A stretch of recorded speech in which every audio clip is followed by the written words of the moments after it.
সুপ্রিয় দর্শক, ভক্ত এবং আমার ভাই ও বোনেরা সবাইকে জানাই আমার পক্ষ থেকে আন্তরিক অভিনন্দন, শুভেচ্ছা।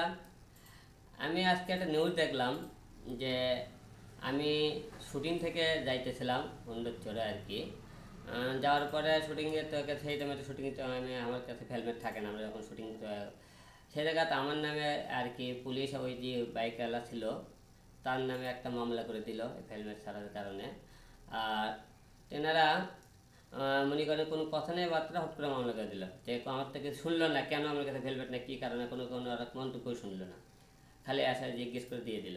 কিন্তু আমি একটা কথা জানতে চাই, কয়েকদিন আগে আমি দেখলাম তথ্য যোগাযোগ প্রযুক্তি প্রতিমন্ত্রী জুবায়েদ আহমেদ পলক সংবিধানে লেখা আছে 27 অনুযায়ী আইন সবার জন্য সমান।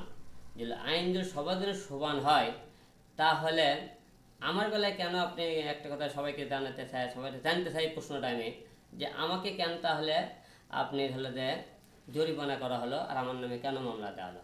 আর একটা বিষয় জানতে চাই, তাতে আমি কি বুঝবো যে তাদের কি ক্ষমতা আসে বলে তাদের জন্য সব কিছু মাপ, আর আমাকে জনসাধারণের কিন্তু সব কিছু আপনি পদে পদে আমাকে ধরবে তারা? তো এই জন্য আপনাকে এই কথাটা জানাতে চাই। আর আপনারা সবাই আজকে জানেন যে শুটিং করতে যে একটা দুর্ঘটনা ঘটে, হাতের মধ্যে আমাকে রড ঢুকে। আমি একটু আপনারা সবাই জানেন অসুস্থ, তো আপনারা সবাই দোয়া রাখবেন যাতে আমি যেন সুস্থ ভালো থাকি।